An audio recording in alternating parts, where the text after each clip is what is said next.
time from the Saskatchewan standpoint by Bob Sasak, because had Henley been able to swing to the left side, he had wide open spaces down the sideline. 1:02 left. The ball is at the 44-yard line, and Hamilton moving. Well, that's something that Chuck Ely's been doing all year. Once he starts to scramble a bit, he looks for Henley, and here we see Henley on the isolation. He never quits. He's always looking for an open area, and Chuck Ely always seems to look for that number 26, Garney Henley. The game was 19. This is the draw at Buchanan, and in a real traffic jam. Contained back at the 49. The loss is 5. Saskatchewan reading those Hamilton draw plays very, very well today. Rock Perdoni, who was with the Ticats last year, number 64, and Charlie Collins, 31, were the two Saskatchewan tacklers. Well, actually, Don, if any of the defensive linemen take an inside charge on the offensive blocker, there isn't much chance for that drop play to work. And on that particular play, the two inside tackles came to the inside and ran right into the ball carrier, Dave Buchanan. Ely in trouble, and he'll go down back at the 50-yard line. The loss will be 12. Tim Roth and Bill Baker, the two defensive ends, getting to Chuck Ely. And now we have only 27 seconds left in the second quarter. A couple of big plays by the Saskatchewan defense. Here we see 5 of them coming on, putting the rush on Chuck Ely, and the 2 successive losses that they put on the Hamilton Tiger Cats has put them out of range of any possibility of a field goal. Roth finally getting in there, number 66, to pin Ely, but all 5 Saskatchewan defensive players who came on the rush put pressure on Ely and didn't give him any chance to set up to look downfield for a potential receiver. On 3rd and 24, number 24, Bob Cossett, and 19, Steve Molnar await the punt from Van Berkeley back at the Saskatchewan 25. Off the side of his foot, a wobbler that bounces at the 25-yard line. Then takes a hop back to the 19 for Molnar, and he's down at the 16-yard line. 3 seconds left. The Saskatchewan Roughriders will have time for one more play. With the bounce, the kick traveled 40 yards. So it looks as though they'll go into the dressing room at halftime even in this 1972 Grey Cup game. And a reminder again, that great Grey Cup halftime show will be coming up right here.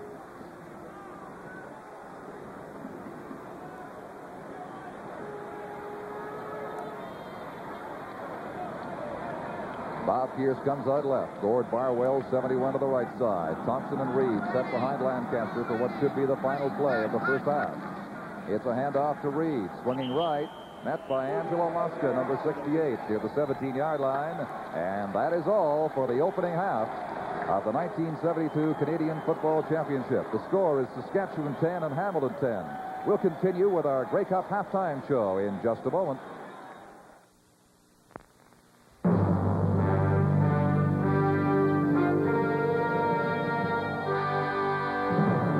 Something new in a province or a township or a community affects a lot of people. If it happens to be the location of a new industry, it helps people directly, with jobs or markets or development of the community.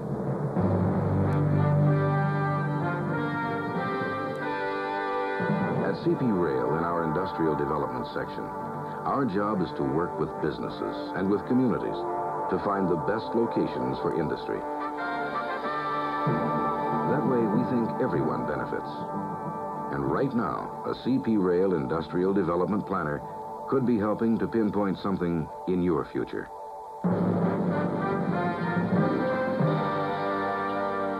CP Rail. At Canadian Pacific, you have a share in what we do.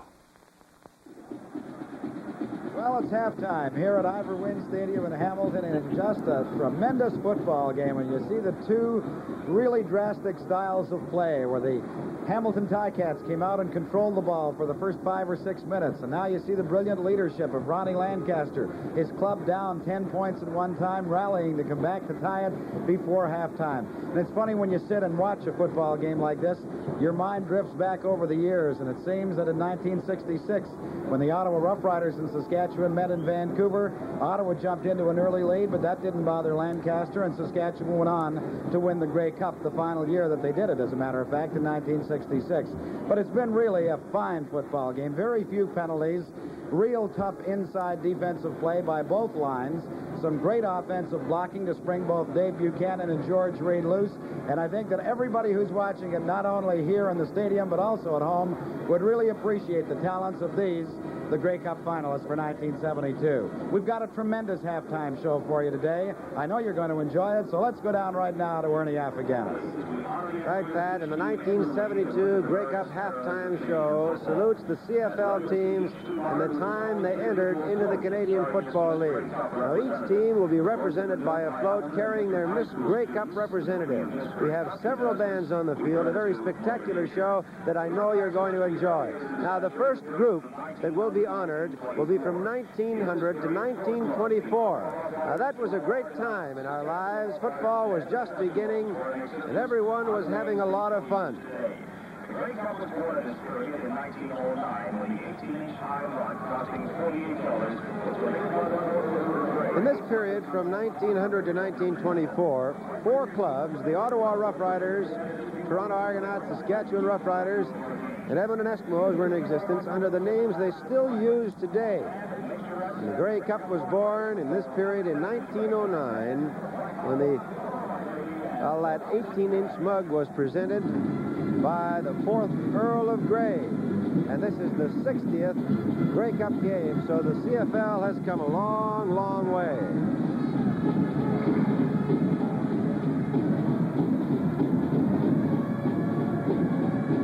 As we reminisce, it's Alexander's Ragtime Band, a 250-piece band directed by George Houselander and comprised of members of the Burlington Band.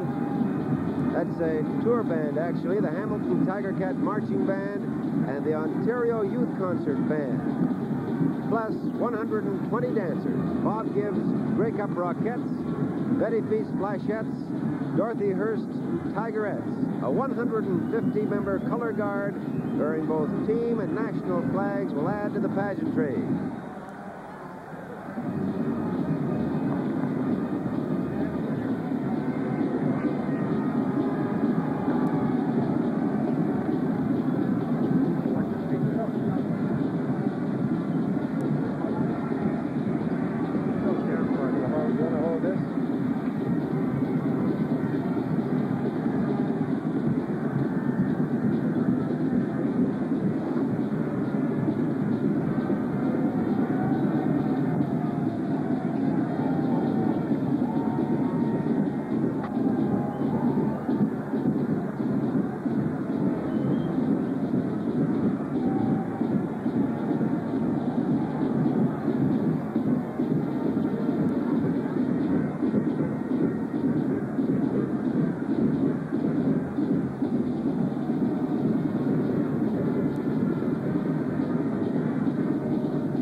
Shows you'll see. From Ivor Wynne Stadium in Hamilton, the score is Hamilton 10, Saskatchewan 10, and we'll continue with our Grey Cup halftime show in a moment.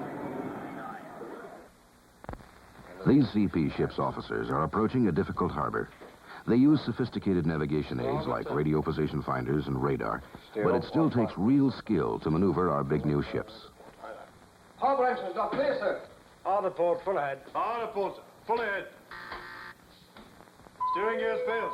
Emergency full astern. Stand by 2 anchors. Emergency full astern. Stand by 2 anchors, sir. They'll probably never face this problem at sea. But at CP ships, we believe our officers should be ready for the unexpected.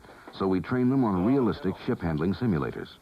This simulator at the Netherlands Ship Model Basin in Holland uses a computer to create a variety of difficult seagoing maneuvers. Ship in safe position, sir. Let go of the port anchor. Let go of the port anchor, sir. Training like this helps CP ships move Canada's overseas trade. And when you come right down to it, overseas trade helps all of us. CP ships.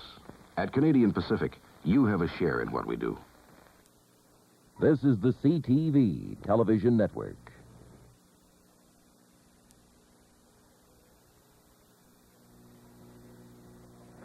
Football players know that proper nutrition is an important factor in keeping them physically fit and able to compete. Eat right and you'll feel fit too.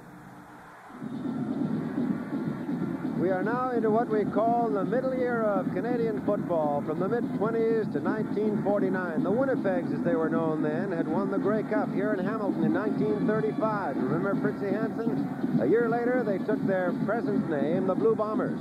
The Calgary Stampeders picked up their present name in 45, and the Montreal Alouette Football Club was first established in 46. In the 30s and 40s, the rewards might include a crest or a ring or a jacket or even $20. Now, of course, the prize in the Grey Cup is much, much larger.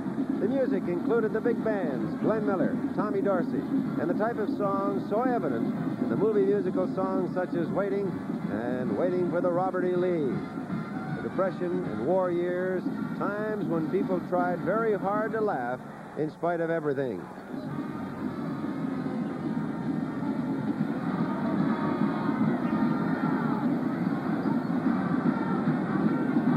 Way down on the levee.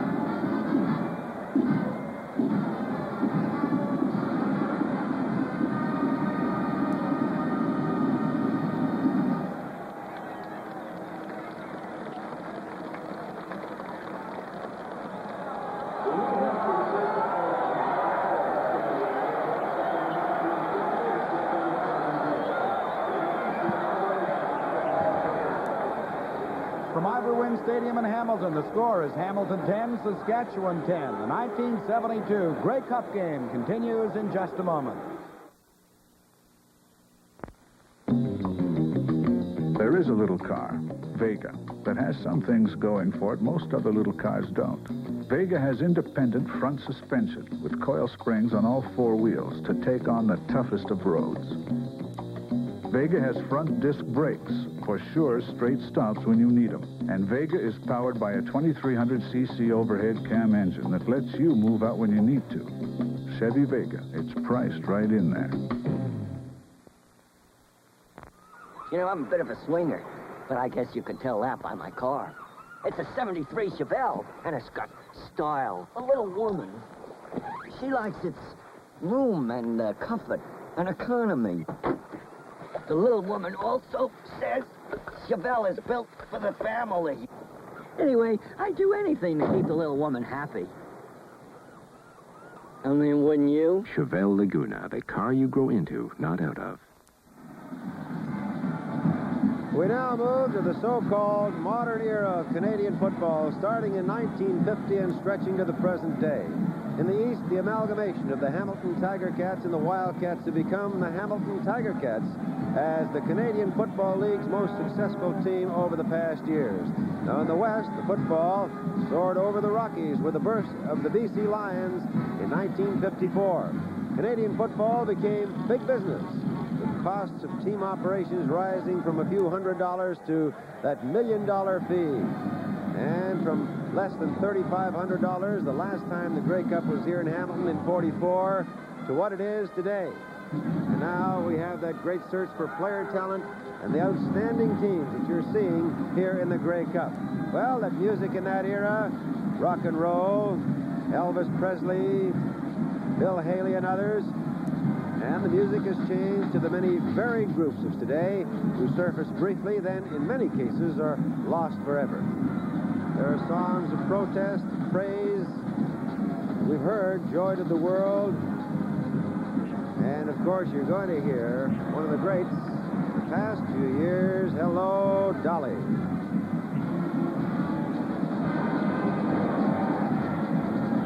The Rockettes of Hamilton. Beautiful group. 150 ladies. Hamilton High Schools performing before a crowd of over 35,000 here in Ivor Wynne Stadium. And the floats back at center field, right down the middle, built by high school students here to carry the Miss Grey Cup representatives from football cities across the country. This is a salute to the 9 CFL teams. And what would it be without Hello, Dolly?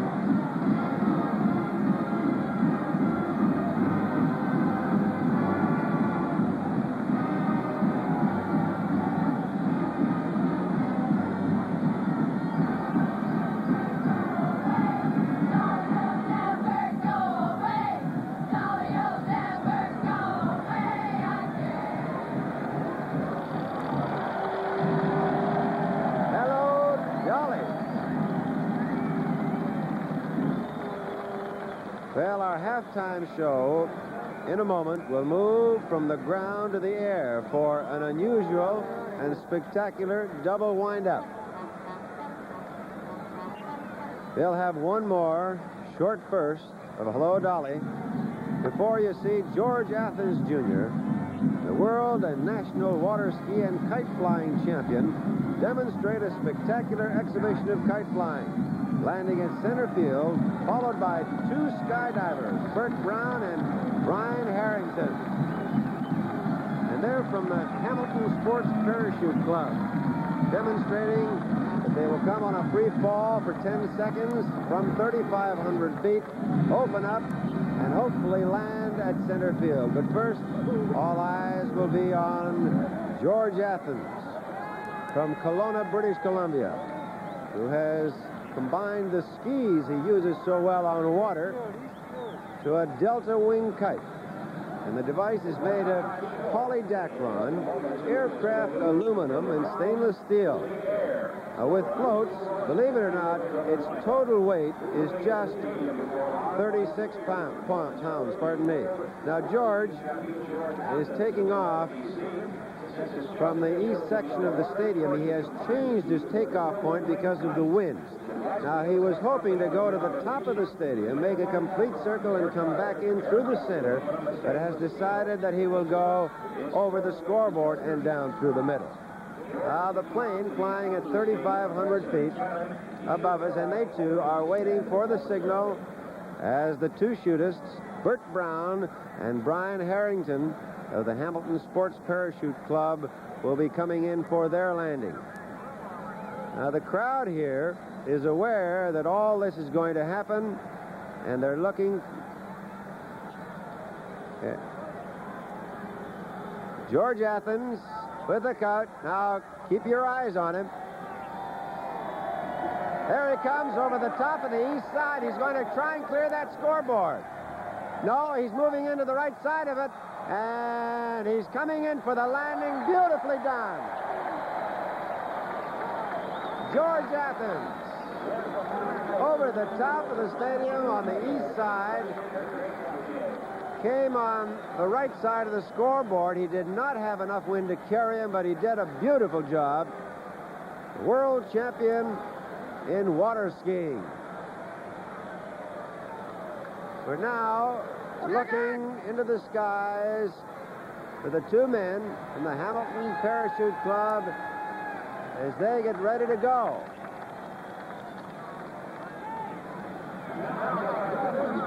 The balloons have been released from huge boxes in front of the stadium, and that is actually the signal those in the plane that everything is ready for Brian Harrington and Bert Brown to move in.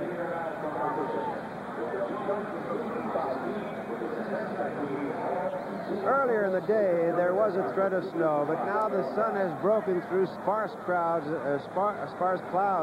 the sky, and the sun is giving us a bright afternoon for this Grey Cup game. A beautiful day.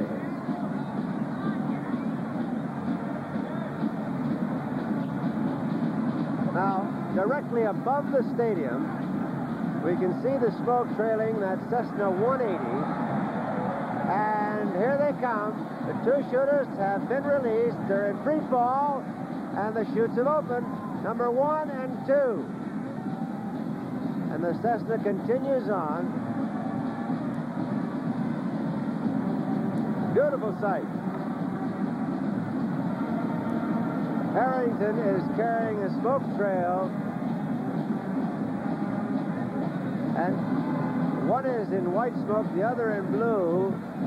They're trying to move together. They will come over the north side of the stands. And if we're able to get a fairly close shot of them, they will move into center field, and as they come in over the corner of the stadium, they will turn and face away from the sun and sort of back into center field. We talked to both jumpers before, actually earlier this morning, and they told us of their strategy. They said that conditions were ideal. The winds were not heavy, and they can maneuver. They can do just about everything with those parachutes under the right conditions. And with the light winds today, clear skies, well, they're having fun up there. You can watch them maneuver and turn. And they've actually talked to each other on the way down, saying, after you, or whatever they might say. Another smoke release to watch the trail.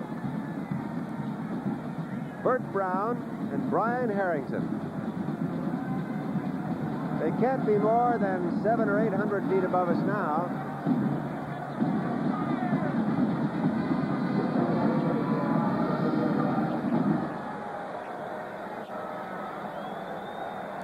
Bert Brown and Brian Harrington of the Hamilton Parachute Club, just a couple of 100 feet above the stadium floor.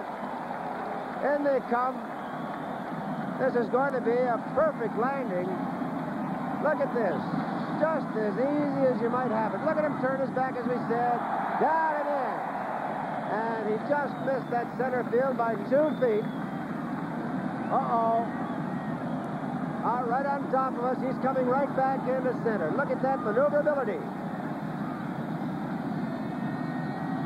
Bert Brown and Brian Harrington. You can't do any better than that. What a spectacular show. 2 experts in kite flying and parachuting.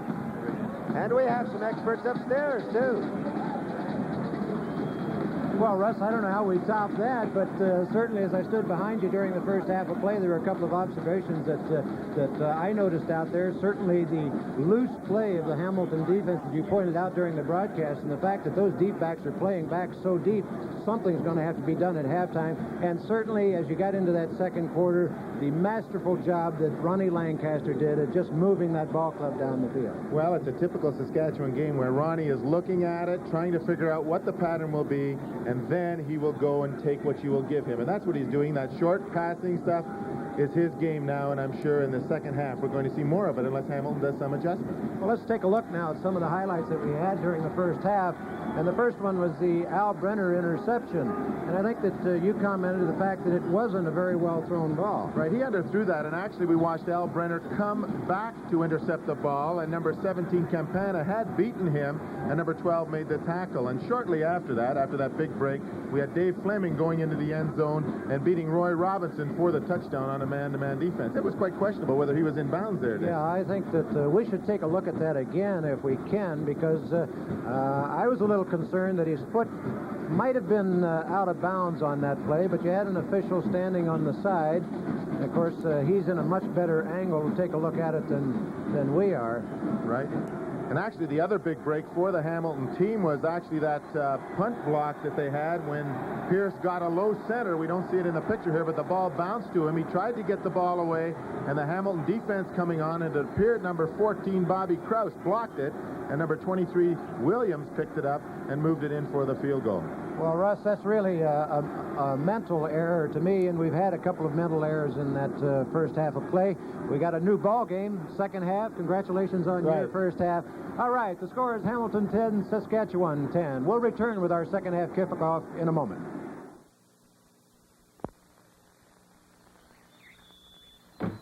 We know you. You know what it is to have to make decisions. You know what it means to have people count on you. And you know the value of the dollar.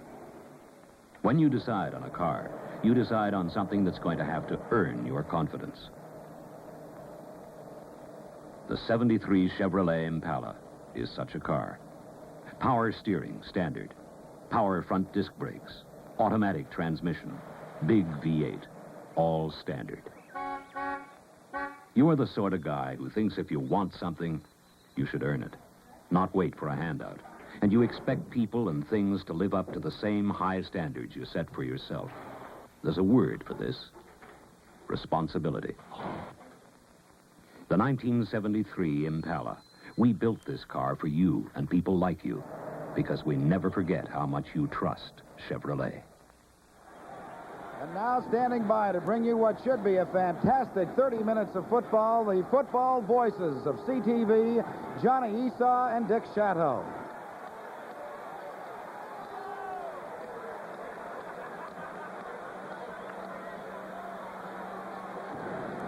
Special thank you to Don Chevrier and Russ Jackson for working the first half of this football game. It's all tied up at 10-10, and everybody predicted 72 would be one of the great Grey Cups of all time, and boy, we are right on schedule.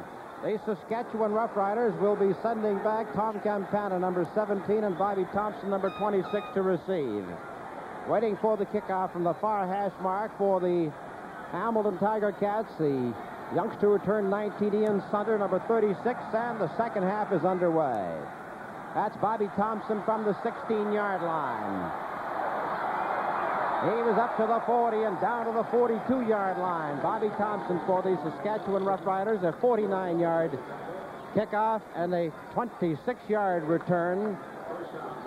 A 10-10 ball game, 8 seconds gone in the second half, and there's what happened statistically in the first 30 minutes. Now Saskatchewan will be first and 10 at the Saskatchewan 42-yard line. Lancaster, Reed, Campana, Ford, Barwell, and Thompson. Over to Tom Campana, who breaks to the 55-yard line, keeps fighting all the way into the Hamilton 50. He picks up 18 yards. It is first and 10 for the Saskatchewan Roughriders. Well, again, Ronnie Lancaster going to those short men, picking things out, and you'll notice here Mike Bloom just runs away from this ball, and he's completely out of the play, and Tom Campana just takes it in, and Ronnie Lancaster finds him with one of those little short pro passes. Saskatchewan Roughriders going with the wind in the third quarter in a 10-10 ball game. First down at the Hamilton 50. Lancaster, and now we had a mix-up on those receivers as we had Barwell and Thompson both down there, and the ball was well in between them. What a great day. Great to be a Canadian, to watch a great Canadian show with a halftime show that just is the best that the Grey Cup Championship has ever seen, and many adjectives have been used, and we'd like to add ours as a special thanks to the people of Hamilton. It was sensational. Second and 10, Saskatchewan at the 50.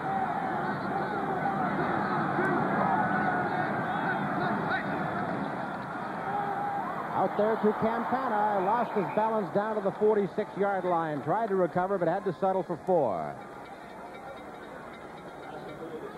Saskatchewan Roughriders,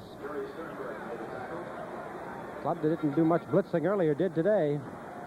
Well, again, Ronnie Lancaster going with the short stuff. You notice he's able to throw that ball a little off balance, and Campana unable to hold his feet. You always try and cut back against the grain because you know that defensive back is going to go across you. If you can get him to go across and come around, you can pick up that extra yardage. Couldn't hold his footing on this one. Third down and 6 for the Saskatchewan Roughriders, and Pierce just got that off. It's tipped. It went over the line of scrimmage, and Saskatchewan has to give yards. They didn't. The flag is down. Bob Krause has recovered.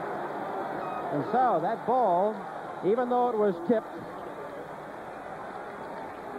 wound up with a total 4 yards. Well, we talk about quarterbacks only having certain time to throw that ball. Kickers are the same way. Lewis Porter was the one that came in from the outside. He has the farthest distance to go, but he's able to use that speed to his advantage, get a piece of that football, and then the Hamilton Tiger Cats recover on it. Even though that ball was tipped, and even though it just got across the line of scrimmage, even if it goes only a half a yard over the line of scrimmage, you must give the no yards, and that, of course, was the penalty. You saw Saskatchewan backpedaling, trying to get away from the ball, but they were simply trapped. And so Hamilton takes over, 1st and 10, at the Hamilton 53-yard line.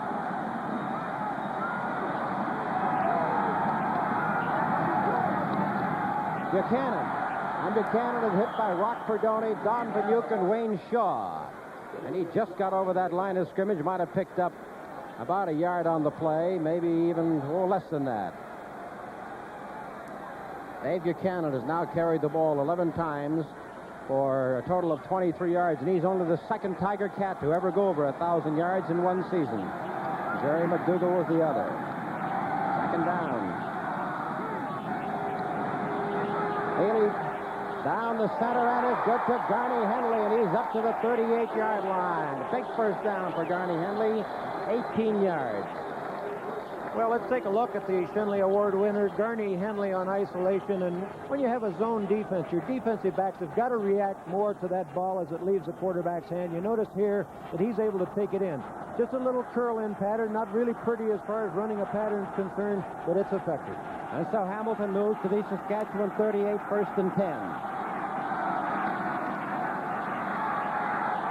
Healy steps back out of that pocket. And is finally pulled down by Sweetak, and there's a flag on the play. A clipping penalty is being called. Chuck Healy, who had a sensational 65 streak going. Well, Chuck Healy again, he had a couple of men open, but look how he fakes that little looking downfield, going, he's pump it, and then he takes off with it. He tries to set up a block here with that little fake to the outside, but Dave Fleming is called for blocking from the rear on Bob Cossett. That's going to cost him about 15 yards.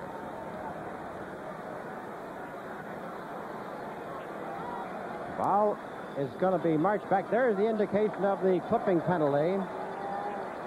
And the referee, Don Barker of Vancouver. That'll bring it back 15.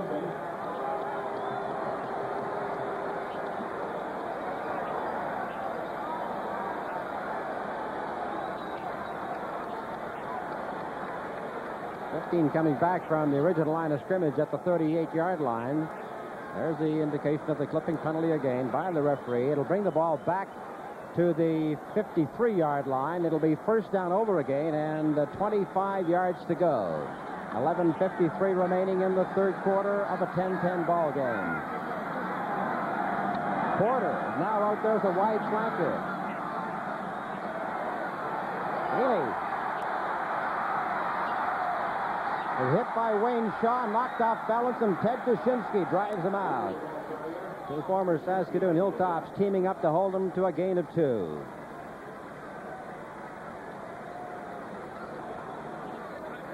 Hamilton Tiger Cats turning an interception on a blocked kick into 10 points in the first half. Saskatchewan marching back at a 75-yard drive and then kicking the field goal. Jack Avonshine made it a 10-10 ball game. 2nd and 23 for the Hamilton Tiger Cats at the Saskatchewan 52.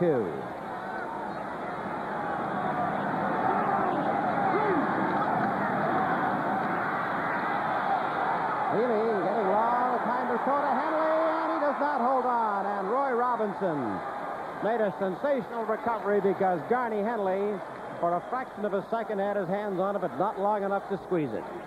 Well, it looked like he was going to put that one in his hip pocket, going for the bomb on this play. Chuck Healy looking to one side. It's a good quarterbacking job there. Looking to one side, coming back to the man, Garney Henley, and as you mentioned, Roy Robinson making a big play. I'm really surprised, though. We've gone through a whole half of a football game, and I don't think we've seen a screen pass, and you'd think that they would be doing that. There you got a chance to see it again from a different angle. Notice that ball just knocked away. And the 3rd and 23 from Van Berkeley.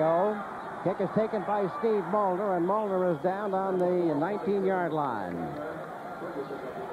34-yard kick and a 3-yard return. So the Saskatchewan Roughriders, who have the wind in this third quarter, a club that has met the Hamilton Tiger Cats 4 times in Grey Cups. 4 times they've lost to Hamilton in Grey Cups, and they'd dearly love to break that jinx today. First down at the 20. Lancaster to George Reed, and he is knocked off balance as George Wells turned him back inside. Just got enough of his shoulder on her and dropped him. The score is Saskatchewan 10 and Hamilton 10. The 1972 Grey Cup game continues in just a moment. You gotta go where you wanna go, gotta do what you wanna do. Chevy Nova, the freedom machine. Everything you want in a car at a price you can really handle. 6 different models and the kind of rugged dependability that's made Nova a standout in its field. Chevy Nova, the freedom machine. You gotta go where you wanna go, gotta do what you wanna do. It's more than just a way to get there. Last year, Olds Delta 88 designed a bumper that could take a bump, flex, and return to position. A lot of people liked it. This isn't like hitting another car, but for 73, Delta 88 has a new hydraulic front bumper system that can take even more of a bump and bounce right back. Plus a new swing-away grille that's hinged to get out of the way of trouble. We think a lot of people are going to like it, too. That's the beauty of a 73 Delta 88. It's not just another pretty car. John, with the way the momentum of the game is going, you got Bob Pierce in your backfield. He was a quarterback in his days, and I know in practice watching him this week that he can throw that football. It might not be a bad opportunity to go with that halfback option. Well, I'm sure that each club has put a couple of those in that they haven't unveiled too often during the season, and they'll wait for the right moment. Now Saskatchewan, 2nd and 10 at their own 20-yard line. They have the wind.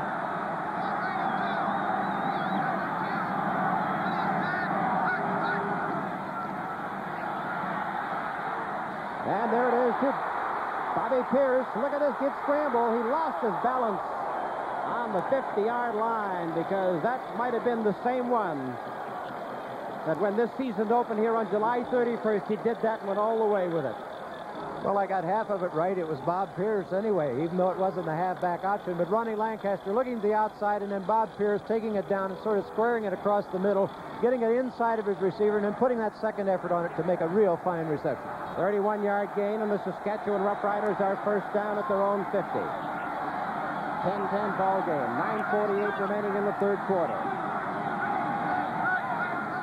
Reed. And Reed is met right at the line of scrimmage. The all-time great rusher in the CFL. And 2 coaches who were formerly Coach of the Year. Jerry Williams in 1967 and Dave Skrine back in 1964. Second down and 9.5 yards to go. Saskatchewan at the Saskatchewan 50.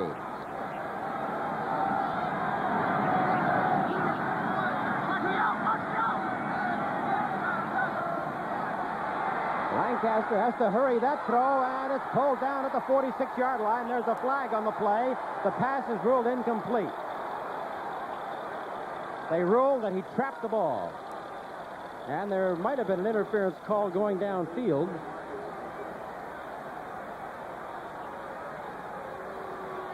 Bob Pierce, 185-pound versatile back, does everything for them.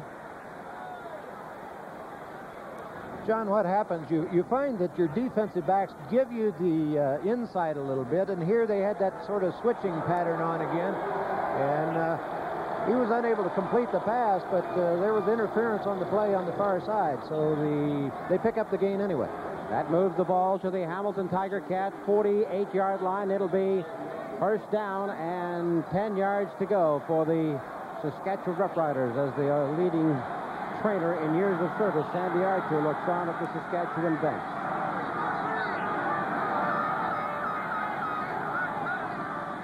Thompson Bobby Thompson, number 26, into the 41-yard line, gaining 7 yards on the play. Thompson for Saskatchewan scored 7 touchdowns this year, but all of them were on the pass. Second down, 3 yards to go for the Saskatchewan Roughriders. In a 10-10 ball game, 8:23 remaining in the third quarter. Now Barwell, Ford, Cantana all set out to the left. Thompson and Bobby Pierce to the right.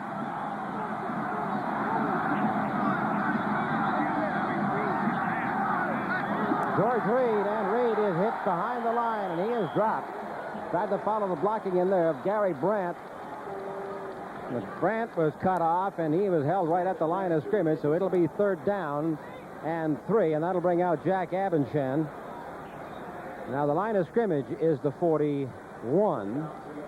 Abenchan's longest field goal this season was 48 yards. It's a 10-10 ball game. Saskatchewan kicking with the wind. Abenchan now has 671 points. That makes him the 3rd all-time scorer in the CFL. No good. Wide. Clark. And he is driven out at the 8-yard line. Clark, wanting to prove to Saskatchewan that he's a good ball player, went to their camp and didn't make it. The score is Saskatchewan 10 and Hamilton 10. The 1972 Grey Cup game continues in just a moment. Who in America would build a new car like this? A new car with the response of a grand touring car, the roadability of a sports car, the characteristics you've admired in the finest road cars. Who in America would build a car with a front end that can do this? The wide track people who build Grand Prix, Firebird, and GTO. This is the first Grand Am, 2-door, 4-door, both with bucket seats. From Pontiac, of course. It's a 10-10 ball game, and we have 7:37 remaining in the third quarter. The Hamilton Tiger Cats. Mitchell at center, Chalupka and Holman, the all-star guards. Gantz. Danichuk the tackles. And Buchanan is met by Rock Perdoni. Renzo Rock Perdoni, who was brought up, the All-American from Georgia, brought up by Hamilton and cut. Winnipeg, Edmonton, and then he replaced the great Ed McWhorters when McWhorters went out with the knee operation late in the 1972 campaign. Second down and 10.5 yards to go. Now they have Henley split to the left. Coffey and Lewis Porter wide to the right. Trying to get some heat on, but the pass is taken by Fleming. Is caught in there by number 60 for the Saskatchewan Roughriders, Don Banyuk. We got very close to that first down territory. And they don't have to bring the sticks very far to find out about.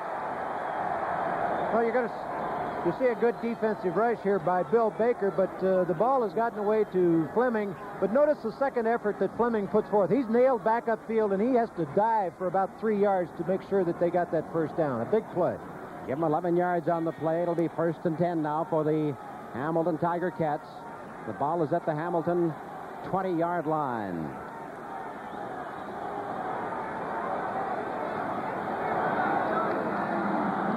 Healy. Sees that inside open up. Look at him go. And he finally lost his balance and was dropped at the 39-yard line. Chuck Healy.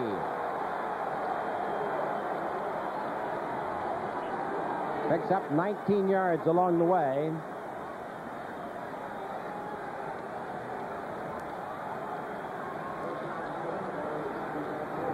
Well, John, I'm not really convinced this fellow's a quarterback, although he's back there passing the ball, because he's got the moves of any good halfback. You look how he's throwing his shoulders, weight all around, and balance as well.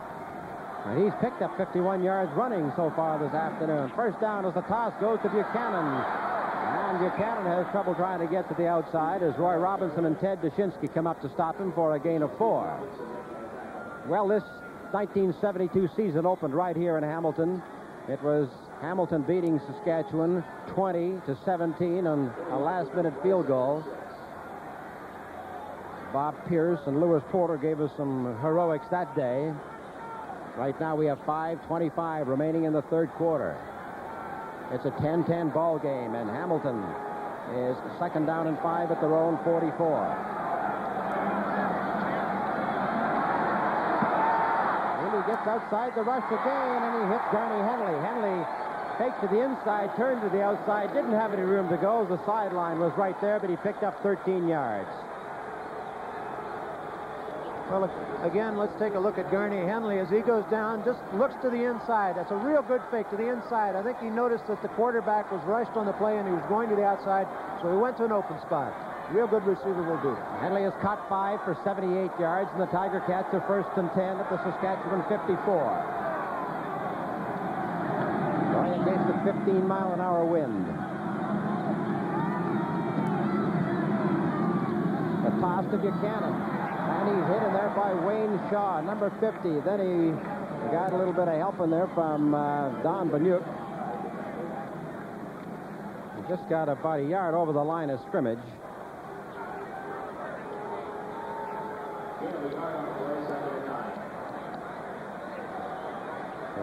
Having an opportunity to see two ball players do a lot of two-way action, Henley and Porter. They're both out there as wide flankers now.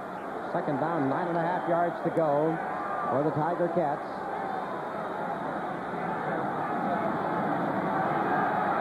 Healy goes to Henley, and Henley's hit by Charlie Collins. Those Rough Riders are putting a little something extra in each of those tackles now, Dick. The gain is 8. It'll be third down and about 1.5 yards to go. Jerry Williams, known as one of the most conservative coaches of the year. Well, we'll show you what John was talking about when we mentioned the fact a little extra effort put in at number 31, Charlie Collins. He's the man that comes up and makes the tackle on this play. Watch that right arm. Oh, missed his head, but he's down anyway. Jerry Williams not taking any chances in a 10-10 ball game with 1.5 yards to go. Sends Bill Van Berkeley to his own 50. Saskatchewan has Molnar and Cossett back to receive.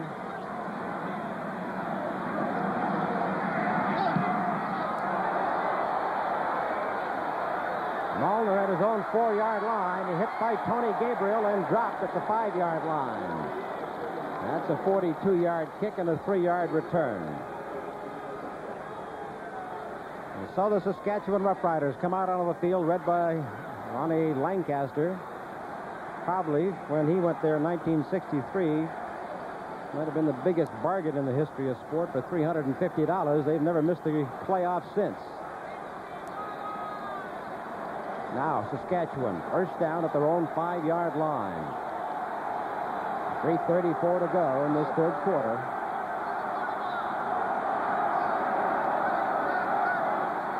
Thompson trying to get outside with Jack Abencham, but the best he can do is get up to that 7-yard line. Like I mentioned earlier that Dave Strine was the coach of the year in '64. He was coach of the year in '63. Brought to mind by the fact that Frank Clare is the only coach to become coach of the year to win the Grey Cup the same year as Russ Jackson was the only man to win the Shenley Award and win the Grey Cup the same year. Second down, 7 yards to go at the 8. Whoops. George Reed. And he's cut right off. Bruce Smith is in there to grab him, but the flags are down. Still a 10-10 ball game as it was at the half.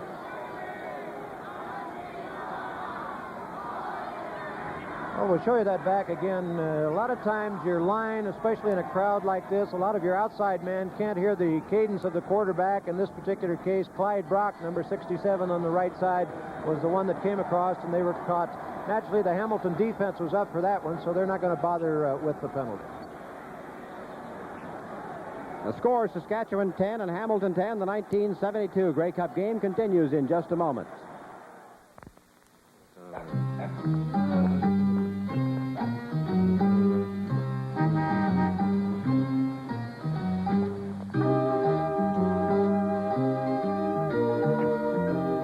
If you've always thought that Pontiac has that certain something that makes it a cut above, you've never been more right than right now.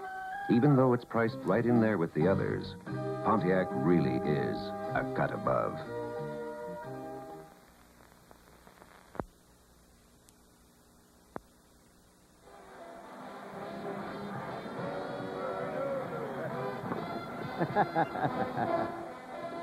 Well, they don't miss much at the Grey Cup. The ball is at the 6.5, 7-yard line. It is third down and 8.5 yards to go. The Saskatchewan Roughriders with 2:43 left to play with the wind.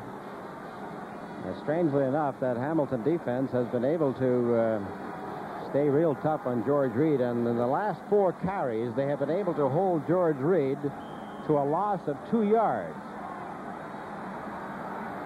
Third down, 8.5 yards to go, and Bob Pierce is about 8 yards back in his own end zone. That was almost blocked. Might have even been tipped. The ball is taken by Sternberg, and there's a no-yards penalty called, and the Hamilton Tiger Cats will take over at the 33, and they'll add another 10 to it.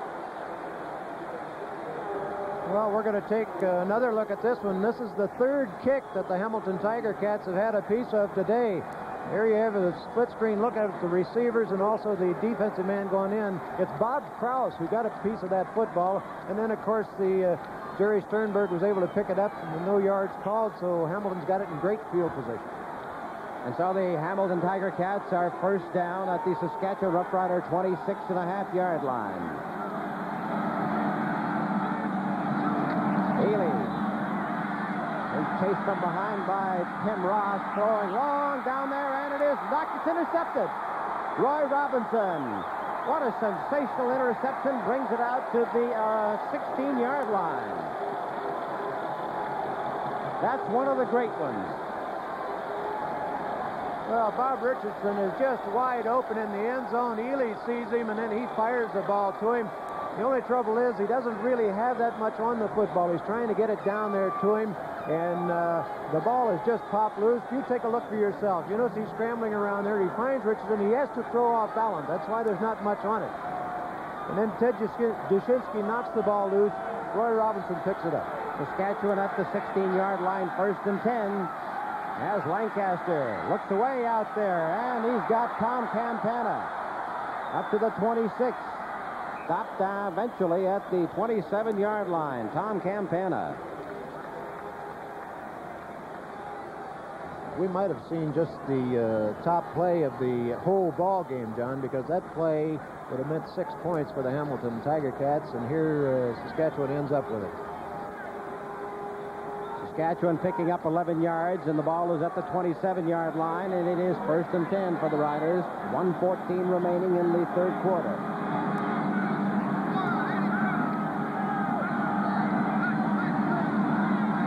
And he hits Alan Ford. The ball pops loose. Ford was hit by Rick Shaw and Al Brenner together. And that's a pretty good hit with those two coming. Pretty tough to hold on to the ball in that kind of a crowd.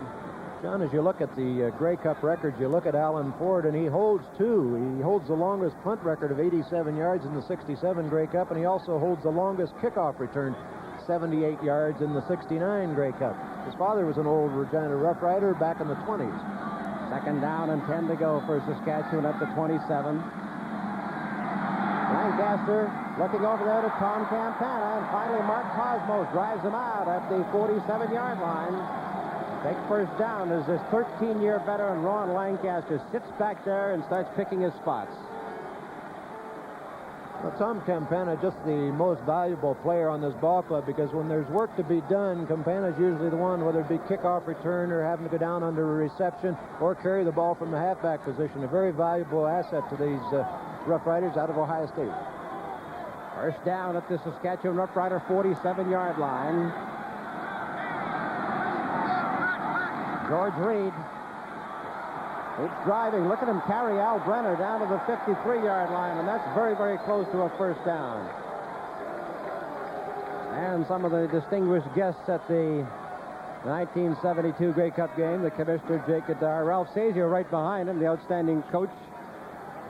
This Hamilton club over the years, now the part owner, Bill Clark of Regina, the president of the CFL. Premier Davis. The ambassador from Finland is here today. We were talking to him. He said he was in Toronto, and Lincoln Alexander said he would find a seat for him, and he did. So they're coming from all over. John, you know, when you get into important ball games, you get pretty protective, and you want to hide out your ball club. It even happens in high school. Notice that Beamsville down the road here was playing Dennis Morris in a game, and they were so protected they wanted to keep everybody away from it. And after this play, I'll get back and tell you the rest of that story. First down, Saskatchewan at the Hamilton 52-yard line. Thompson is hit by Mike Bloom and dropped. First door was closed. He tried to find a second, and Mike Bloom didn't give it to him. I was telling you about the schools playing down the road here. They noticed a car at the end of the road, a guy with binoculars in it. They went down, shook the car, and told the guy to get out. I want to know who it is. It ended up it was Jerry Williams there to see his son Todd practice. He didn't want to interfere. Second down and 10.5 yards to go, Saskatchewan. A good rush on Lancaster this time. Has to unload. It's intercepted. Jerry Sternberg brings it up to the 52-yard line. The Hamilton Tiger Cats pick another one off. That ends the third quarter. Score is Saskatchewan 10 and Hamilton 10. The 1972 Grey Cup game continues in just a moment.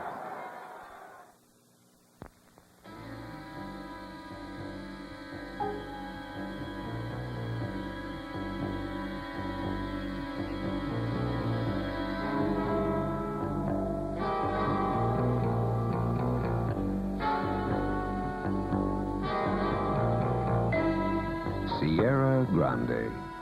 Everything you'd expect from a luxury car. In GMC's all-new, top-of-the-line, wide-side pickup.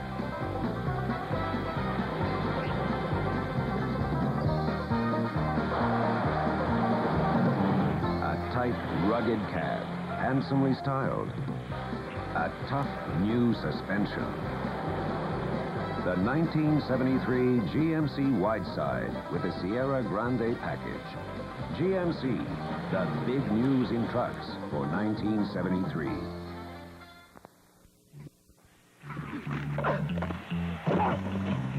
Here's Jim Stillwagon, big hitter down where only the fittest survive. Fitness pays off for everyone. It's good for life. Get fit again.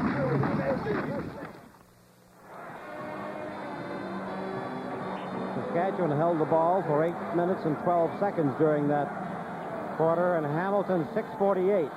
There's the last part of that play. It was a full blitz on, so that your defensive backs have to pay up and play their man for man, play it a little tighter. Jerry Sternberg, anticipating the play, is able to pick off the ball for Hamilton. Hamilton starts this fourth quarter, 1st and 10 at their own 51.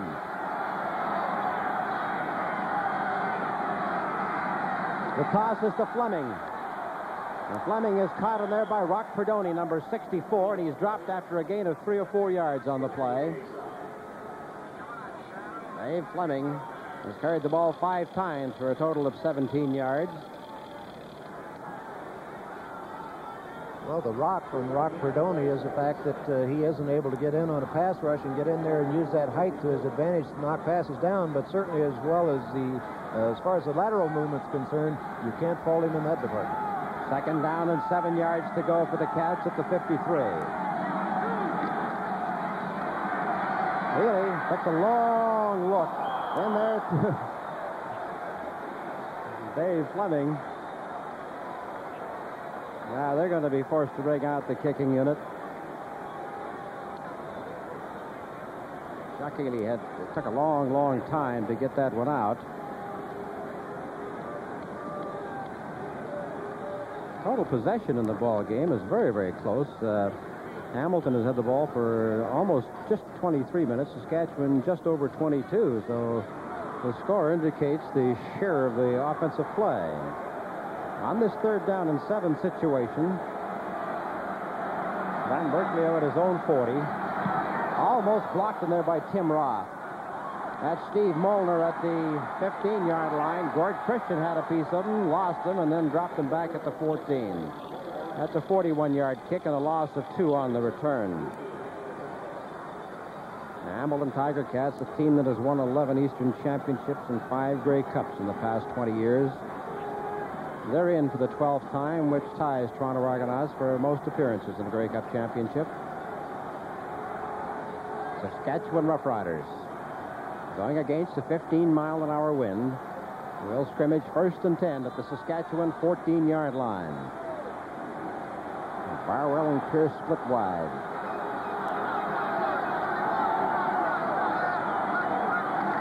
George Reed. And he goes to the 21-yard line, carrying 2 ball players with him, Jerry Sternberg and the defensive end, George Wells. An all-star in the Eastern Conference. George Reed now has 83 yards. He holds just about every rushing record there is. 2nd down and 3 yards to go for the Saskatchewan Roughriders.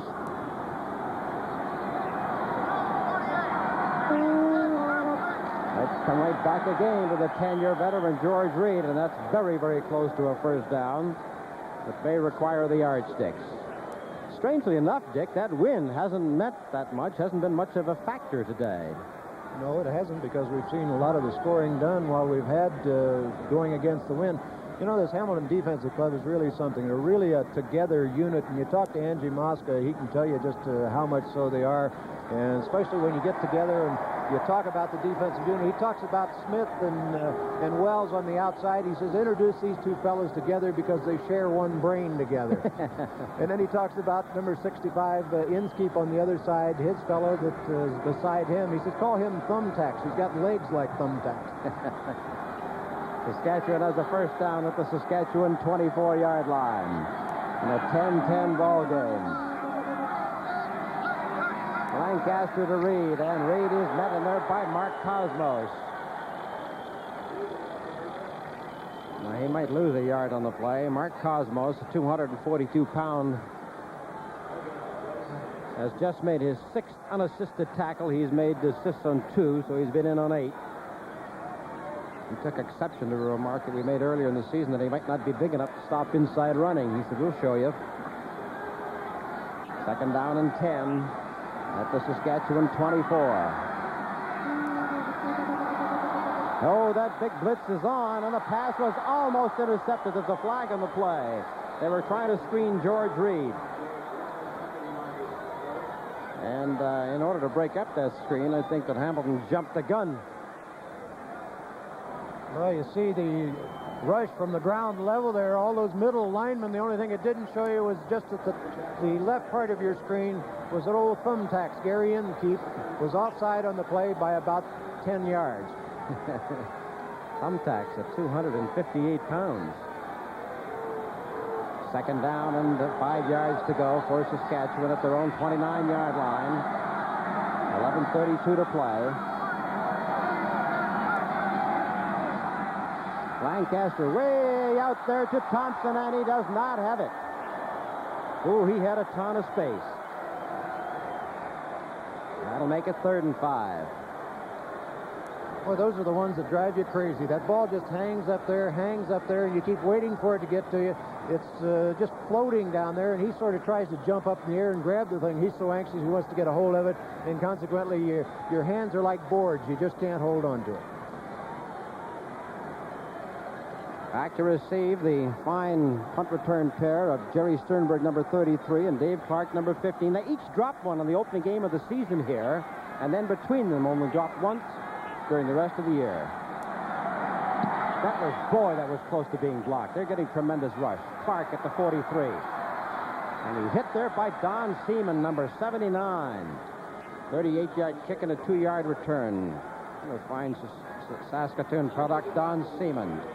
The score is Saskatchewan 10 and Hamilton 10. The 1972 Grey Cup game continues in just a moment.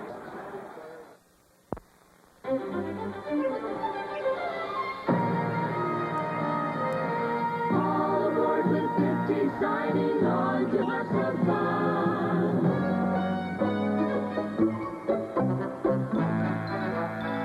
We're shipping out for 50, there's enough for everyone.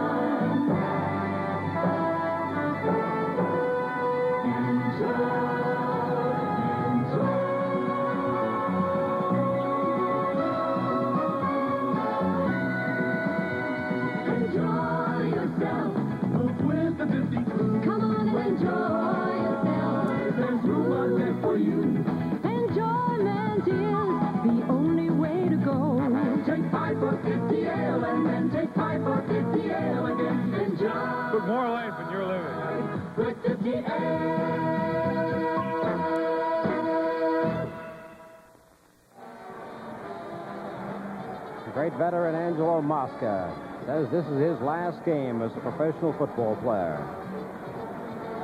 There's defensive conference going on with Jerry Williams, who converted this club from a club that used to rely on defensive giants that committed mayhem to a club that added a lot of finesse, high scoring, and record crowds and attendance here at Hamilton this year.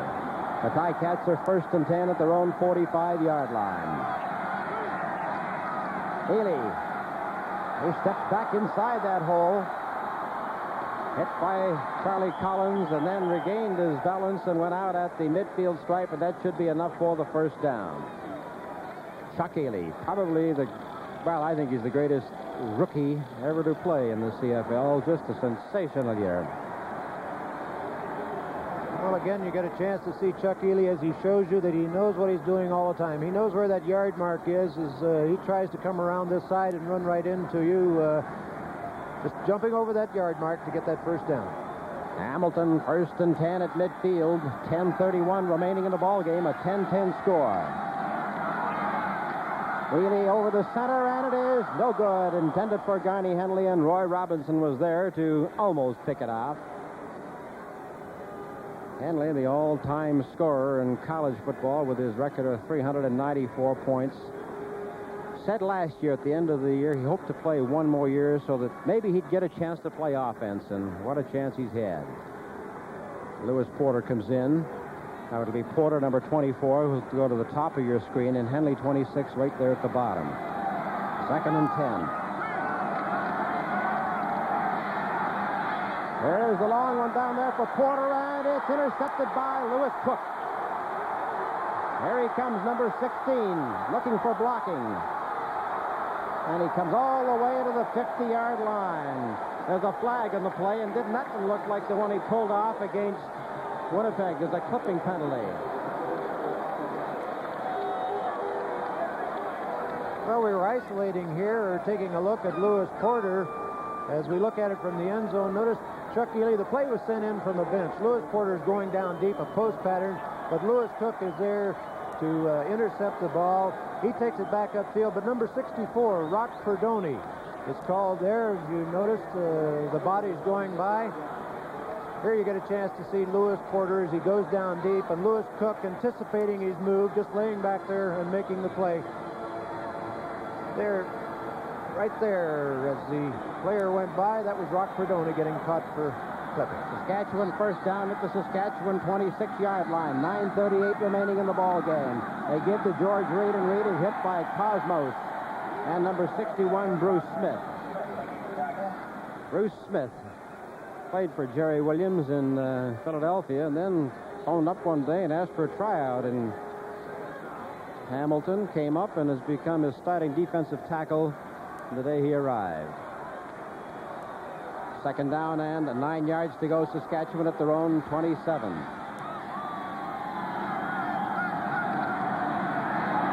Over here to Gordon Barwell. And he's up to the 35-yard line. He's about a yard short of a first down in a very crucial position. He kept digging and fighting, and he's still complaining to the referee that they didn't move it as far as he thought it had been. Well, those defensive backs are still playing these offensive men back awfully deep. They're just giving them too much room. And, of course, Ronnie Lancaster going up the line of scrimmage. He notices how deep they're lined up. So, consequently, he automatics at the line and just goes with the short stuff. Okay, Bob. John, Hamilton has been very successful against that Saskatchewan punt, and I talked to 4 members of the defensive line, and they all said the same thing. It's just straight, aggressive blocking and rushing by those front 4 and the outside linebackers, and nothing else. No tricks. Okay, 3rd down and a yard to go. Saskatchewan. George Reed, and Reed looks like he's over the 35-yard line, and that should be enough for the first down. Charlie Collins rushes off the field, holding his hand in the air, saluting victory for George Reed.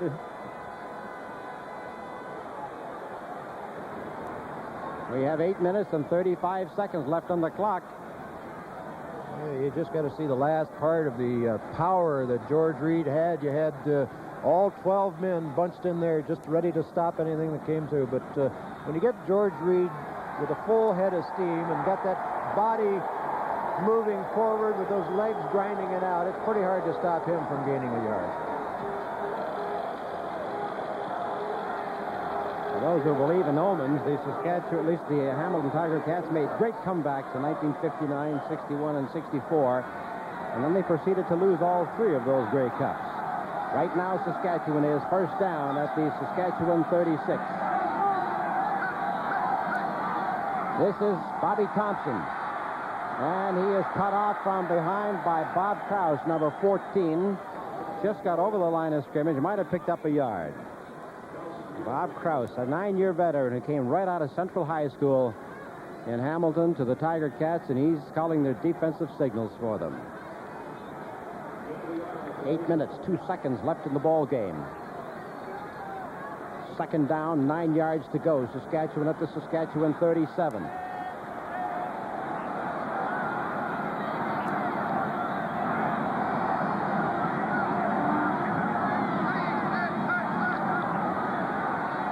Out here to Barwell again, and he holds on to this one as he's hit by Mike Bloom, and he leans forward this time.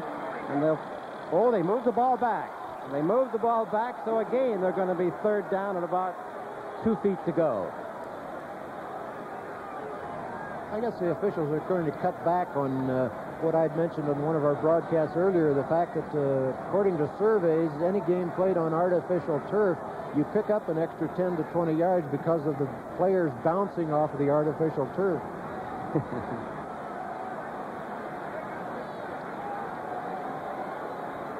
Gordon Barwell has caught 5 for 44 yards today. Strangely enough, Bobby Thompson, who caught 51 during the season, was the leading receiver for Saskatchewan, has not caught a pass. Now, Saskatchewan is not going to gamble.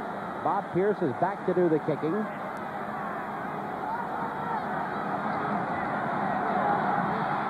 It's a wobbler up. Dave Clark watches it go, and it goes out. Oh, no, it goes back in, and he is driven out of there by Rob Pine, number 15, a 46-yard kick. So rookie Rob Pine. Score Saskatchewan 10 and Hamilton 10. The 1972 Grey Cup game continues in just a moment.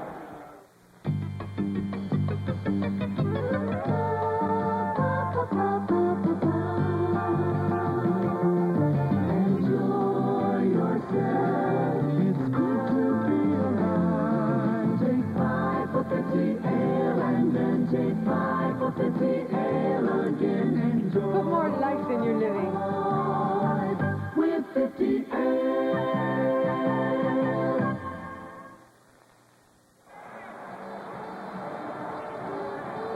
7 minutes and 9 seconds left in this 1972 Grey Cup battle. The Hamilton Tiger Cats have the football first and 10 at their own 20-yard line. Henley and Fleming to the right this time. Gabriel, Richardson, and Coffey to the left. Ely to the sideline, and it's good to the 37-yard line, and that is going to be a gain of 17 yards. Tommy Joe Coffey, the all-time leading scorer in the CFL with 971 points. Picked up 17 to the 36. Tiger Cats with 6:49 remaining. They're looking to get down to kicking territory this late in the game.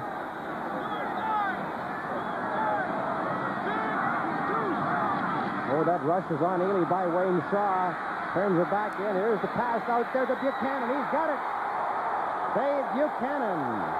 And there's a flag on the play. Buchanan makes a great catch, and I believe the call is for clipping. Well, you could see that play coming, Buzz.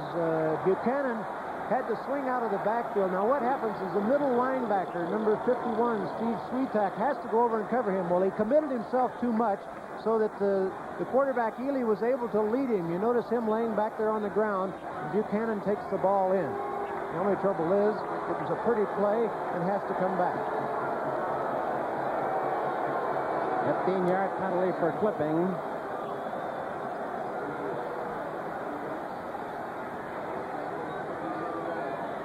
Makes a total of 67 yards in penalties. And that puts the ball back at the 37-yard line. It'll be first down and 10. 6 minutes and 20 seconds left in the ball game. Buchanan again hit by Rock Perdoni, who came over from left tackle. He just drove him right across with Don Banuka on the right side, and the gain is about 1 yard. Lewis Porter comes in, Bob Richardson goes out. John, we should explain the fact that the play was completed, but Tommy Joe Coffey was caught for clipping on it, and that's why it had to come back, but it still was first down over again. Second down and 9 yards to go. Hamilton Tiger Cats at their own 38-yard line. There's Ely throwing out there to Porter, and Porter is dropped at the 49-yard line. He had Tommy Joe Coffey out there. He took a quick look at him to see if he could try a little bit of a lateral, but he thought he better hold on. Well, they learned by their last mistake. Instead of going deep, they sent Lewis Porter down on the same pattern, only this time when he got back, he hooked up about 15 yards and completed the pass. Okay, let's go down to John Wells. Thanks, Johnny. Just talking to a couple of members of the Saskatchewan Roughriders. They know they're in a football game down here. Don Seaman was telling me it's one of the hardest-hitting football games he's been in. I'm sure it's evident on the screen. First down, Hamilton at the 49, and here's that rush on Ely, and they've got him back there at the 54-yard line. He almost shook loose with that tremendous physical ability of his and got back up to the Saskatchewan 54. Now the clock shows 4 minutes and 46 seconds left.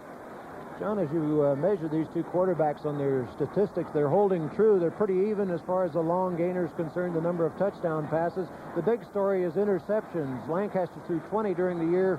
Ely only 8. That's been holding true. And losses. Ely had 38 during the year. Ronnie Lancaster 6.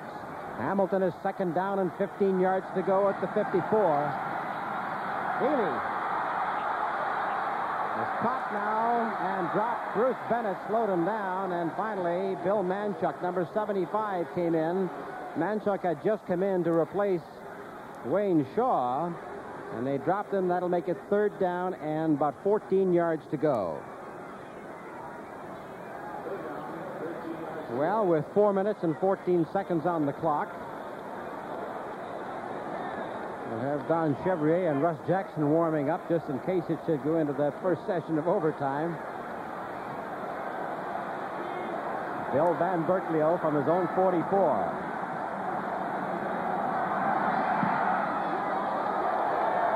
Steve Molnar back to the 6-yard line, and he lost his balance as George Christian was in on top of him, and he's dropped at the 7. 47-yard kick and a 2-yard return. Bill Van Berkeley, who had averaged 39.5 during the season, come up with a 47-yarder when he really needed it. So this jam-packed audience of 35,000 at Ivor Wynne Stadium witnessing a tense 10-10 battle. Hamilton went on top by 10. Now Saskatchewan first down at their own 7. George Reed. And Reed dives in underneath the pile to about the 13-yard line. And Saskatchewan all afternoon has been faced with second down, long yardage situations.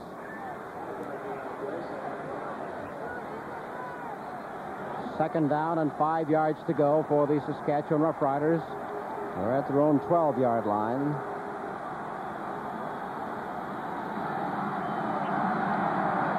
Lancaster over the middle there. Tom Campana up to the 21-yard line.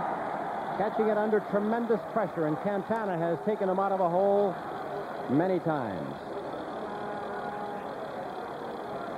There'll be a lot of winners here today. The Manitoba Sports Lottery Group, one of them is going to win $100,000 on the game.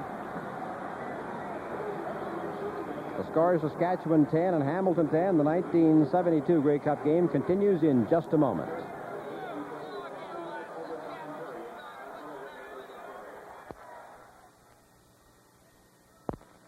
Enjoy, enjoy, enjoy.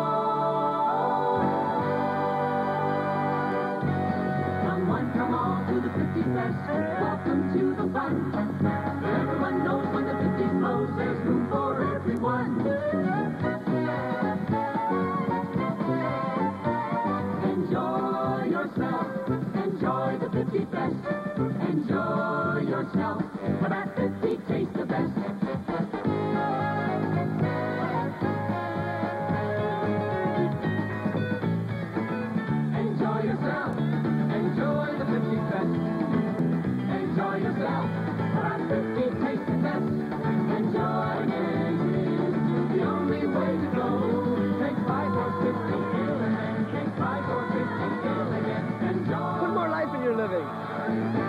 You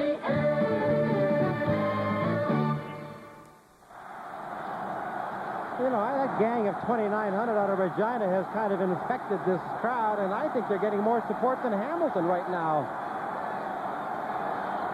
First and 10, Saskatchewan at the Saskatchewan 21-yard line. Lancaster out there to Tom Campana, broke the first tackle, goes to the 26. He picked up 5 yards on the play. 2 minutes and 45 seconds left in the event of the score being tied. They would then go into overtime, of course. There you're taking a look at Rick Shaw, who's been having a busy day all afternoon. A lot of people forget that he was a leading receiver for Winnipeg back in 1970, shifted to defense. Second down and 5 to go for Saskatchewan. Oh, and Lancaster slips and falls. Throws down here for Bobby Pearson. He's got it. Down to the 48-yard line. What a great play. Lancaster slipped and fell, got up and threw the pass for 36 yards to Bobby Pierce. Well, Bobby Pierce is blessed with that good speed that he can get behind his backs, and there you take a look at him on isolation as he gets down there, and then he just turns it on behind Lewis Porter, and he's got his eye on the ball all the way, and he's able to anticipate the defensive man's move and move in front of it to make the completion. Saskatchewan first down at the Hamilton 48-yard line. So the ball is tipped at the line of scrimmage. It was intended for Al Ford. It'll be second down and 10 to go. Al Ford, the 8-year veteran.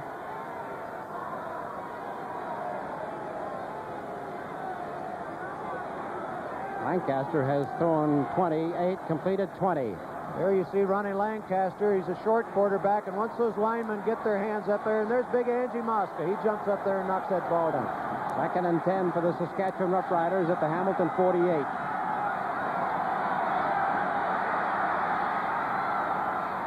Oh, that was intended for Gordon Barwell, but that was almost picked as Al Brenner was back there, and now Saskatchewan will be forced to kick on 3rd and 10. As I said, in the event of a tie, the teams will be allowed to go to the dressing room for 10 minutes, and then an overtime game of 2 10-minute halves will be played, with the ball being kicked off at the commencement of each half, and the team which had the choice at the beginning of the regular game will again have the choice at the start of the overtime game. 10-10 the score. 2 minutes left to go. Bob Pierce kicking from the Saskatchewan 50.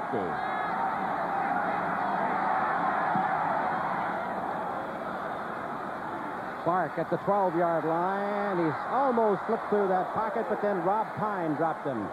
It's interesting to note Rob Pine, the son of Wayne Pine, one of the great Saskatchewan Rough Rider players in bygone days, playing against Ian Sutter. They played against each other in the junior final this last year, right on this same field.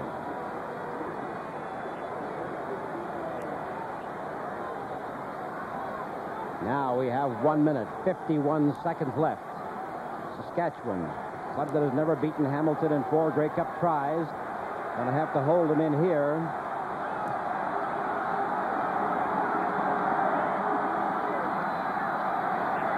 Healy over the center, and it's good there to Tony Gabriel for his first catch of the day. Up to the 43-yard line for a gain of 27 yards.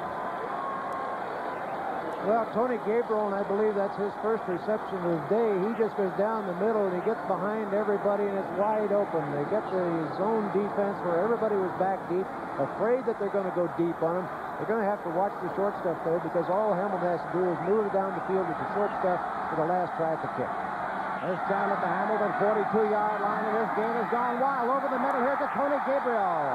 And Gabriel has another first down for 11 yards. 1 minute and 15 seconds left on the clock.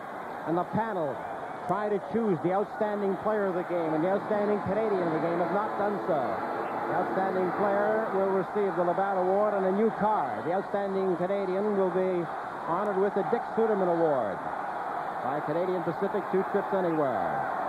First down at the Hamilton 54-yard line.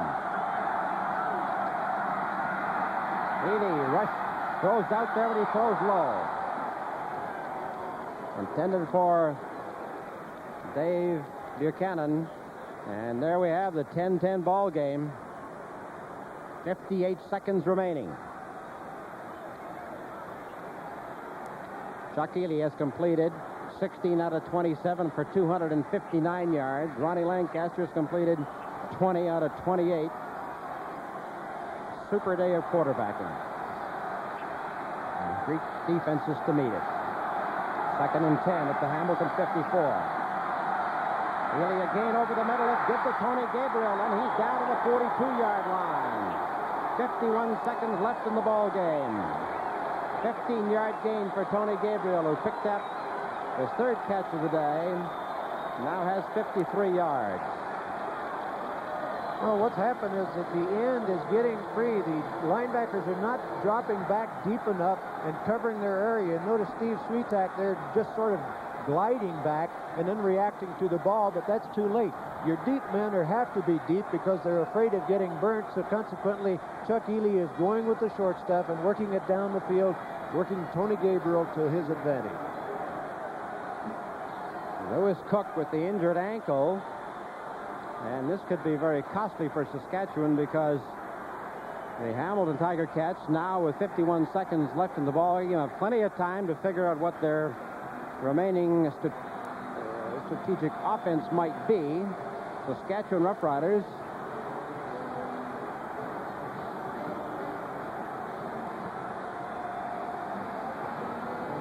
Chuck Ely trying to get his last instructions as to what plays to call there from Jerry Williams while Sandy Archer works on Lewis Cook. That is really a cramp in his calf, and what happens in a game like this where you sweat so much, if you can believe sweating in 20-degree weather, that you lose all the salt in your system. That's why a lot of the players take salt tablets all the time to keep from getting these cramps. But there's not much you can do. If it tightens up on you, the only thing you can do is try and relax and let him work it out. And just while we have a moment, it has been said before, but on behalf of football fans everywhere, we'd like to congratulate Mayor Vic Copps and Grey Cup Committee Chairman Jack McDonald, because they have done an outstanding job, just a super job of putting it together. The city of Hamilton has turned out, the official attendance here is 33,953. John, if we could get our cameras to take a shot of some of the posters that are up on the lamp posts that are around the stadium. These posters that are up by the lamp posts that were made by the high school students here in Hamilton, that were painted by the different high school students. There you get a shot of one. These are huge things. They've just done an outstanding job of decorating the stadium. Well, Tom Campana is out there with Cossid, Bennett, Dushinsky, and Robinson, and they catch him at the 41-yard line. Ely. Second down and about 8.5 yards to go. We'll catch that rejuggled Saskatchewan defensive backfield out there for you. The clock shows 42 seconds remaining. There's Jerome Gant, the right tackle. Tom Campana was a defensive back at Ohio State, but he's got that ability to play offense, so they shifted him to the offense here in Second down, 8.5 yards to go. Over the middle there, and it is good to the 26-yard line. That was Garney Henley. Made a great catch. 16 yards was the length of the gain, and it was second and long yardage. Garney Henley has 8 catches for 119 yards. Well, another big play, as you notice it on split screen. Garney Henley running his pattern. He's got to be completely off balance, slipping, coming back to grab that ball. Charlie Collins was squawking the fact that he felt that he had dropped the ball, but the official was right there, ruled it's a completed pass, ball on the 26-yard line. First and 10 for Hamilton at the Saskatchewan 26. It's Buchanan, the ball carrier. He's dropped for a loss of 1, but they're going to be staying very close to those goalposts. Now, will it be Ian Sutter, or will they try one more? There's only 13 seconds left. They're not going to wait.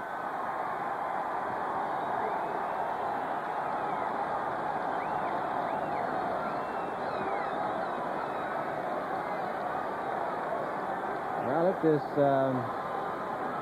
field goal is good, it would be a new record because only 2 have been kicked in a Grey Cup game. And now, the line of scrimmage will be the 27-yard line. If it's wide, will they return the kick? Saskatchewan has Al Ford back there along with Bob Pierce, 2 punters. Henley will hold. They'll try from the 34. It's good. And that'll be it, the last play of the game. The Hamilton Tiger Cats, on the last play of the game, kicked the field goal to beat the Saskatchewan Roughriders 13-10.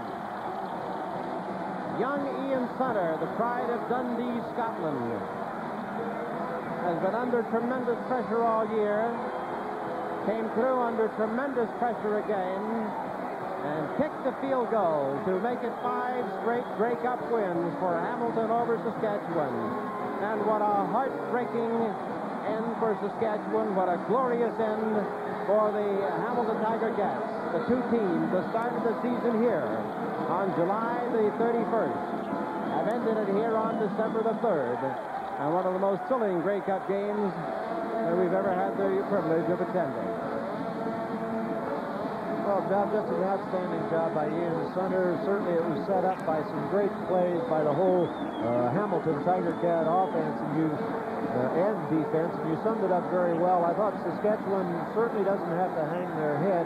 It was just an outstanding football game by both clubs, both offensively and defensively, and I don't think you could ask for anything more in a national Grey Cup final than what we've seen today. Well, Angie Mosca, after 15 years, is going out in great style. Johnny Henley, number 26, the outstanding player, Henley Award winner in 1972, down there to accept the trophy along with Commissioner Jake Gadar. Receiving the trophy from His Excellency.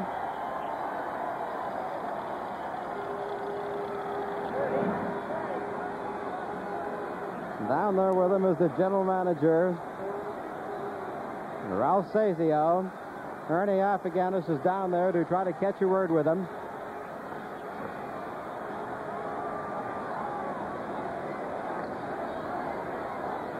A game comeback by Saskatchewan from 10 points down to a 10-all tie. Was 1 second away from going into overtime. Let's go downstairs now to Ernie Afghanis. All right, Pat, and we're just watching the presentation here. Mayor Copps has just congratulated Mayor Copps of Hamilton. You must be very proud of your ball club. Well, I am, Ernie. What a win and a great finish, a great game, a great week. We're tickled to death. Really delighted the way it's all gone. Very, very happy. And lots of luck in your election coming up tomorrow. Thanks, Ernie. Thanks very much. This may help a little. Right. Thank you. See if I can move in, Garney. Can we get it? Just turn around this way if we can. Okay. Angie, come on over here. Here they are with the trophy, 2 outstanding football players. Angelo, is this really your last football game in your career? It's a beautiful way to end it. I want to thank all of Canada for giving me the opportunity in this country. I love the Hamilton fans, and I sure appreciate everything. Thank you. Well, you've done a great job. Your ball club came through at the last moment. You stole that Saskatchewan script, I think. Well, it was a good, hard-fought ball game, and we enjoyed playing Saskatchewan. We knew we were going to have our hands full, but we knew we were just hoping going to win. That's Some all. of the players were saying this is the hardest hitting game they've been in for a long, long time. Did you feel that way out there? Yes, it was. We knew it was going to be a tough physical struggle. We knew it was going to be a defensive game, but we rose to the occasion. I'm just happy we won. Well, congratulations once again on your last ball game. Was a good one. Lots of luck in life now. Thank you very much. Angelo Mosca and Garney Henley, the Shenley Award winner. Garney, what a great year for you, winning the Outstanding Player Award and coming through here with this Grey Cup victory. Oh, yes, this has to be just outstanding. And, you know, we had such a team effort this year. It was, you know, it's hard to explain what you do, but believe me, I want to congratulate Saskatchewan because they put up one real fight. And we knew this is what's going to happen. And we're just very happy that we won the ball game. Okay, thank you very much, Garney, for talking to us. Lots of luck to you again. You'll be back playing against you. Well, we'll see. Okay, we'll go up to Pat Morrison. Pat, I think they've made an announcement on the player award for the game. Well, Ernie, you're absolutely right. They have made the announcement that Chuck Ely has been selected as the outstanding player and Ian Sutter as the Canadian player of the game, and we will get to those presentations a little later on. The 1972 Grey Cup game is over. The final score is Hamilton 13, Saskatchewan 10.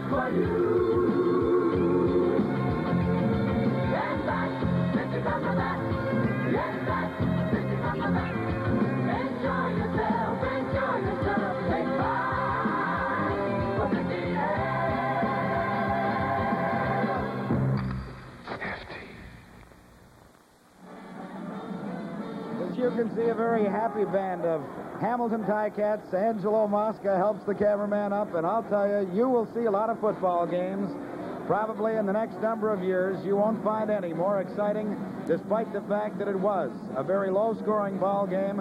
On the final play, 13-10, the Hamilton Ticats win the 1972 Grey Cup Classic.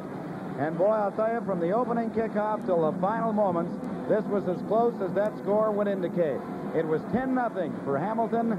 Saskatchewan caught up to tie it at the half at 10-10, and then both clubs playing extremely well defensively and yet moving the ball were able to saw it off until the final moments when Ian Sutter, who has really had a Storyland first year in professional football, kicked what proved to be the winning field goal with no time remaining on the clock. Let's go to the dressing rooms.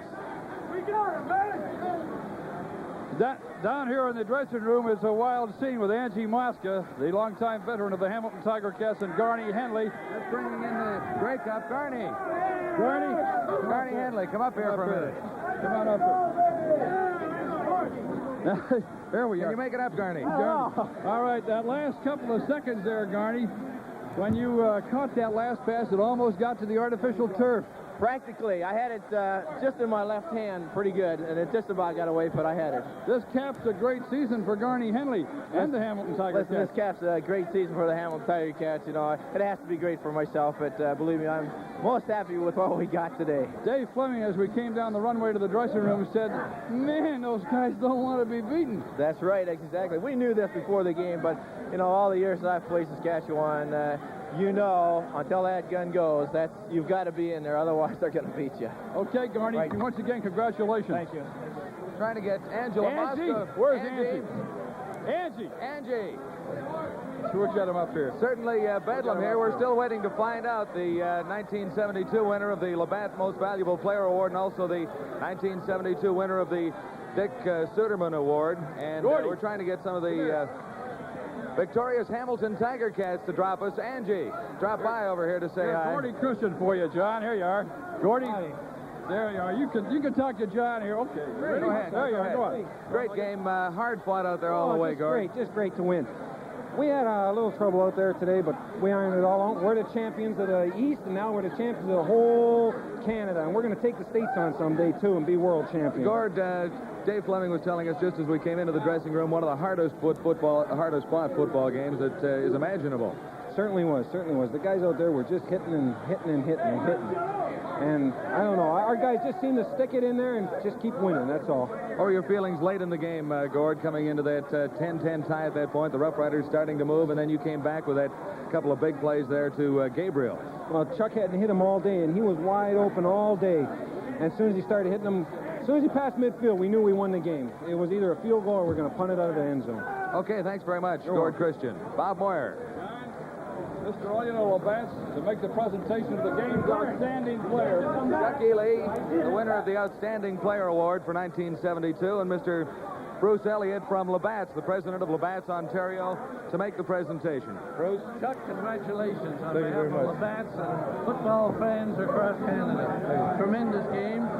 Here are the keys to the Labatt's car and your personal trophy. Okay, thank you. I hope you never forget this Grey Cup game. Hey, I won't with a car like that. Thank you.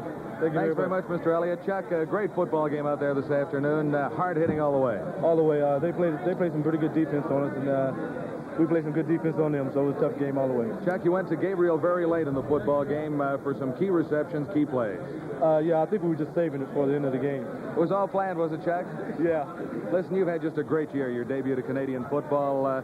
How does it feel now? Is this the biggest moment? You've been the Shenley winner, now the outstanding player in the Grey Cup. Yeah, I think so. It's got to be the top attraction, you know, being in the Grey Cup and winning it, and being a quarterback in my first year. It's got to be the top award for me this year. Congratulations on an outstanding season. Chuck Ely, the winner of the 1972 Labatt's Player of the Game Award here at the Grey Cup, as the Hamilton Tiger Cats came on with a late victory.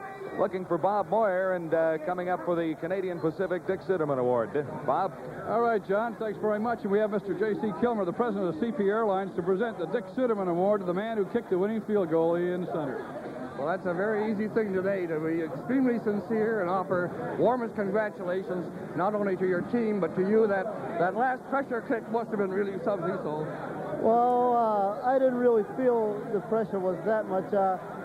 I felt more pressure last week going into the Ottawa game than I did this week somehow. I can't explain why. It's just, I think last week maybe was more of an emotional game than this week was. But, well, I'm just happy I made a kick. He's fortunate, because I certainly felt the pressure. Well, you know what I was going to say, Mr. Kilmer? He's going to be able to relax very easily with his CP Aero prize, the Dick Siderman Award. He can go anywhere in the line. That's right. Anywhere in our 5 continents, 50,000 miles, you take your choice, plus a purse to do some traveling on. 2 tickets anywhere. Thanks a lot. Thank you very much. Ian, let me just ask you a few more. You mentioned about the game, the field goals you kicked last week. Did you think that you were going to get the opportunity to kick this one in this game? I think the game kind of had that look that it was going to come down to a field goal or a single point. Saskatchewan had their chance earlier on in the game, and at the end of the game, we had our chance. And Coach William asked Bill if he thought he could kick a ball through the end zone for a single point. Bill says, well, I think I have a good chance of that. And Coach Williams turned to me and he said, you knew it was coming, didn't you?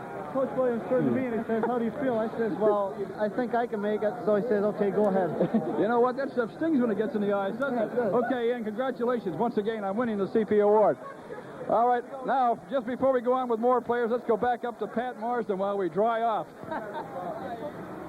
The 1972 Grey Cup game is over. The final scores, Hamilton 13, Saskatchewan 10, and we'll continue with our post-game show in a moment.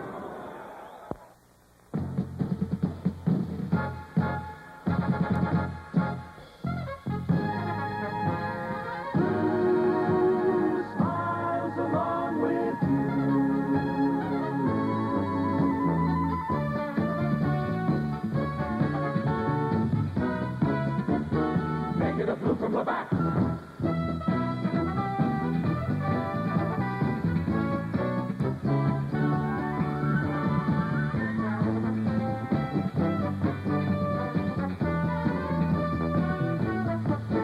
Give me an L and an A and a B and an A and a T and a T and apostrophe. S, Labatt's Blue. Just keep on smiling and say Labatt's Blue.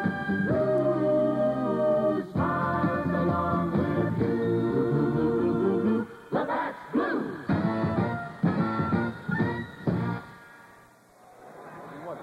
Jam-packed stadium saw one of the most thrilling football games you will ever witness, and two of the people most interested and just as excited as everybody else, Dick Shadow and Russ Jackson. Well, Russ a little wet in the dressing room, and I thought Chuck Ely, he didn't reveal too much when he said that he was going to Tony Gabriel late in the game by design. Well, he didn't say that, but it was set up, I believe, because 3 plays in a row, they lined up with that wide flankers with Buchanan, the only man in the backfield, rolled him to the left in motion, and then he went to Gabriel. Once deep, twice over the middle, and then the pass to Henley to set up the field goal. It had to be just well-designed, and there's the field goal, and Sutter did it 2 weeks in a row. Well, those sidewinders always amaze me, the way they're able to get that ball through there.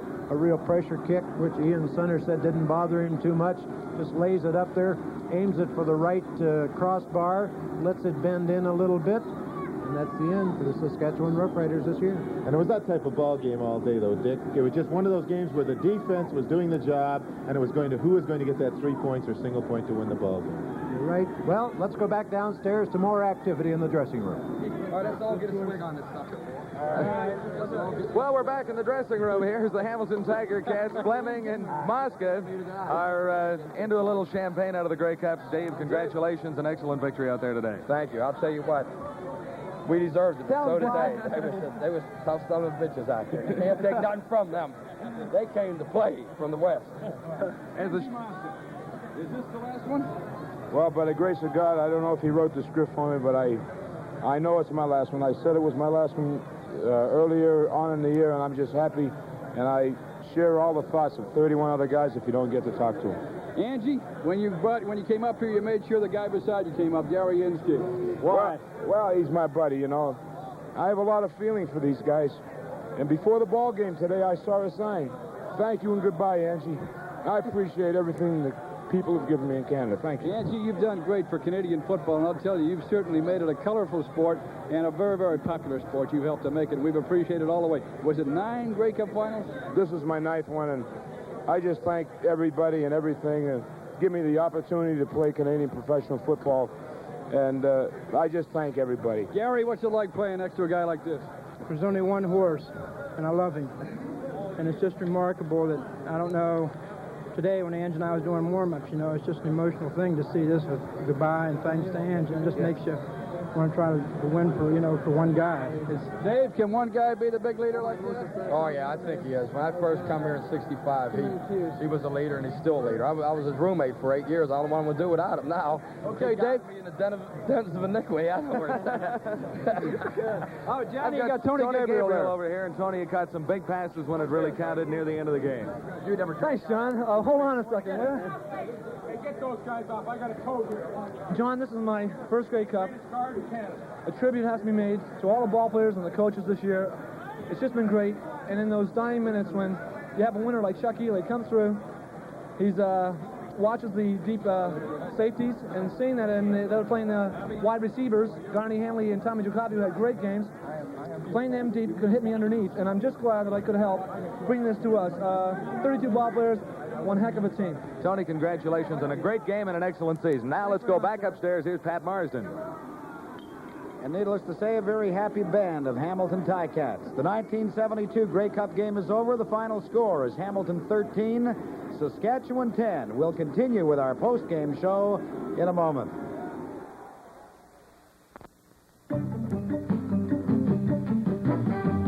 When you make the move you planned, best to have some friends on hand and let Blue smile along with you.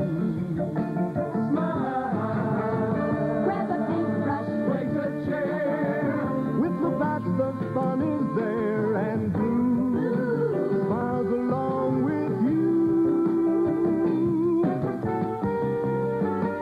Make it a time to be happy. Make it a time for a Blue. You know that smiling is gotcha. So when you're smiling, say Labatt's Blue.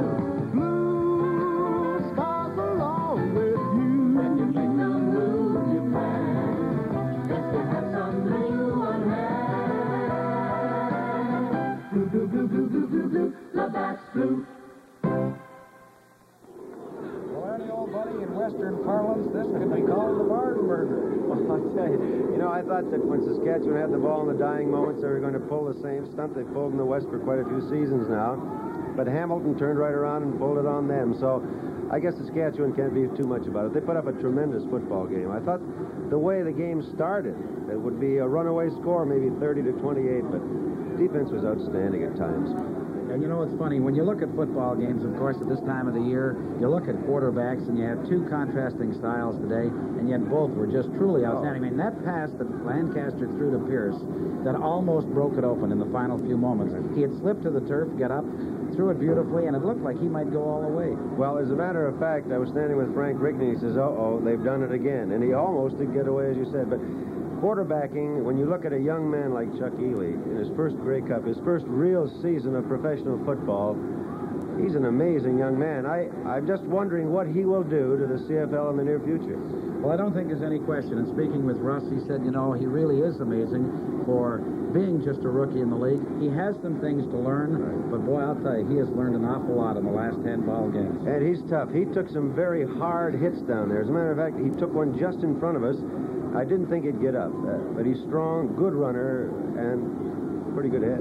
You know, I'll tell you though, Ernie, we're going to go back downstairs right now because standing by are some more members of the Hamilton Ticats. What a mob you got up there, John. We've got a mob of Hamilton Tiger Cats here, starting off on the far side with John Krause. Bob Krause. Can you introduce your friend? Mike Bloom. Listen, I'll tell you what. Early in the game, Bobby, I came over to ask you about those punts, how you were getting in on those punts, but you didn't want to talk then. You were too hyper. What do you got to say now? Well, I say that Mark was throwing a good block on Charlie Collins in the center, was pulling them down, and Ange was taking the guard out, and I was going through there cleaning the first one, and then I was getting through on the second line, and I was eating pigskin for the whole first half. I get a new set of teeth. Mark, listen, they're really enjoying that back upstairs, I'll tell you that. Listen, you could have been in Montreal. How lucky can a guy get at times? Well, I'd like to thank everybody back in Montreal for making it possible for me to be here. I know they love it, and I said it at the beginning of the year, and I'll say it again. To win a Grey Cup, you got to have a Greek on the team. Hey, before we go any further, I just want to say hi to my wife Brenda in the hospital and tell her I'll be up to see her in about an hour. Okay, Mike, now let's go back to Ernie and Pat. Well, Ernie, as we sit here, I've got some interesting stats that I think should be passed along because the total yardage is 379 yards for Hamilton, 347 for Saskatchewan. Ely completed 18 of 29, Lancaster 20 of 29, and that in a nutshell is really how close this ball game was. The final score of the 1972 Grey Cup game is Hamilton 13, Saskatchewan 10. This is Pat Marsden saying goodbye for all our broadcast crews, our sponsors, the CTV and CBC television networks, and the Canadian Football League, as we come to the end of another great season of football entertainment.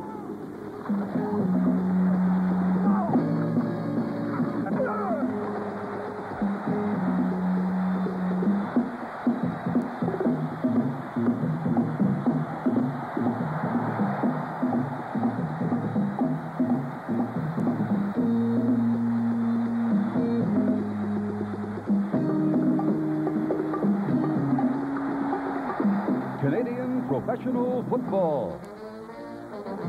Brought to you by Canadian Pacific, working for Canadians in transportation and resource development. By General Motors of Canada and GM dealers from coast to coast.